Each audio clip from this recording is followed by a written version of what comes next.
अस्सलाम वालेकुम जी, तुसी वेखदे पे हो पिंड दे यूट्यूब चैनल ते अज मैं तुहानूं एक कारोबार दे आइडिया दे बारे में गल करना चाह रहा। तुसी ये देख रहे हो कि मैं तुहानूं कुछ चीज़ां विखा रहा जिस तरीके एंट्री हुई है दुकान दे विच। आ देखो जी, इस साइड तो देख लो जी, एक छोटा जिहा कारोबार है जिहड़ा कि ज़्यादा इन्वेस्टमेंट की जरूरत नहीं ये वास्ते थोड़ी जी इन्वेस्टमेंट अगर तुहाडे कोल 4-5 लाख रुपया है तो तुसी ईजीली ये कारोबार कर सकते हो और ये पिछे ठीक ठाक प्रॉफिट है।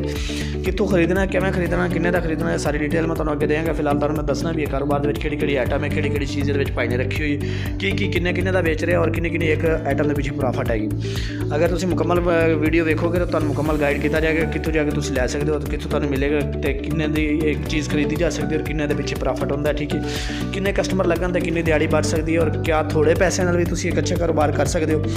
ठीक है जी, आ देख लो, आ थले कुछ चीज़ां पईयां ने, उत्ते देख रहे हो, उत्ते कुछ चीज़ां पईयां। ठीक है, आ तुहाडे सामने ओवरऑल हर चीज़ तुसीं देख रहे हो। ठीक है, आ डब्बे हो गए प्लास्टिक दियां, छुरियां पौणियां, ये घरेलू अबे जल्दी बोल, कल सुबह पनवेल निकलना। इस्तेमाल आम घर च इस्तेमाल होने वाली चीज़ां जिस तरीके स्ट्रे हो गया, हर बैठक के विच लाजमी इस्तेमाल होता है। अजकल जदीद दौर है कि लोग अपनी खूबसूरती बनाने वास्ते स्ट्रे का इस्तेमाल करते।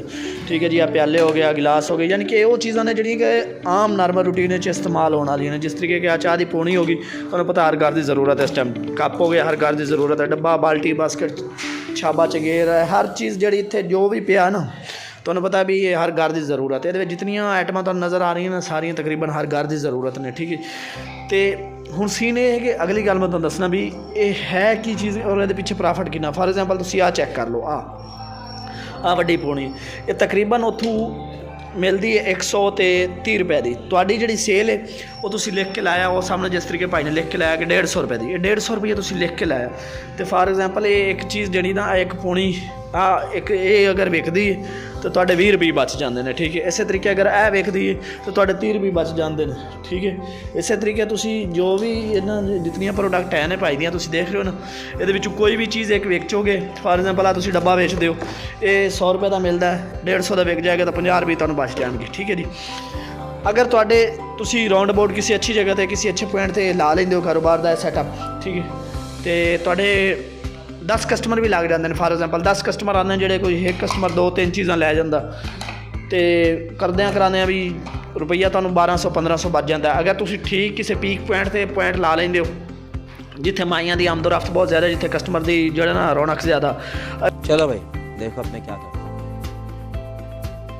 अगर तुसीं उत्थे ला लेंदे हो तो यकीन करो भी रुपया 2-3 हज़ार 3500-2500 ये नॉर्मल रूटीन है ओवरऑल। जितनी ये प्रोडक्ट पई तुसीं वेख लो, सारी दी सारी प्रोडक्ट जिहड़ी ना ये ज़रूरियात है ज़िंदगी च हैगी। ठीक है, वैपर हो गया, इधर बुरश हो गया, ठीक है जी, फूल झाड़ू हो गया, जितना कुछ तुसीं देखते पे हो ये सारे का सारा इस्तेमाल होने वाली चीज़ां ने। ठीक है, तो ये वास्ते कुछ ज़्यादा इन्वेस्टमेंट की ज़रूरत भी कोई नहीं, इन्वेस्टमेंट भी शार्टकट है। यानी कि तुहाडे कोल अगर 2-3 लाख रुपया है ना तो तुसीं नॉर्मली ये काम शुरू कर सकते हो। तो अगर जो तुहाडे कोल 5-10 लाख रुपया है तो तुसीं ठीक ठाक अच्छे पीक के पॉइंट पर काम कर सकते हो। अगर तुसीं आ देखो, आ एक चमच जिहा हैगा, ये 110-20 रुपए की खरीद है, 150 का बेच के 40 रुपये के पीछे बच जाते हो। ठीक है, तो ये कोई ऐसी चीज़ नहीं है कि जिहड़ी विकेगी नहीं, रुकी रहेगी या तुहाडा स्टॉक पिया रहेगा, हर चीज़ विकण वाली। अच्छा जी, हुण मेन पॉइंट आ गया भी ये लैना कित्थों आखिर।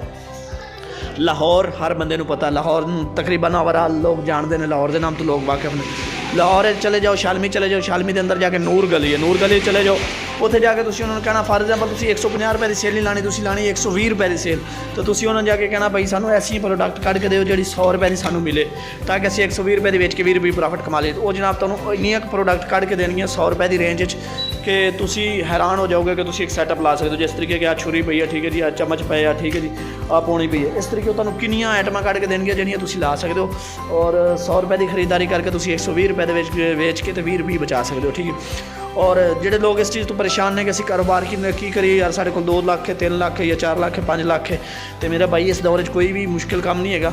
तुसीं बस करन वाले बनो, इरादा बनाओ, इरादा बना के शुरू करो तो तुसीं कामयाब हो। ठीक है, हुण एक भाई ने सैटअप लाया, ठीक है जी, वो बेहतरीन है। अगर 4-5-6 कस्टमर वो लग जाते लेडीज़ दे तो रुपया 1500-2000 कमा के चला जाता है। भाई जान आइडिया सी तो दिता, मजीद भी अच्छे आइडिया तो देंगे।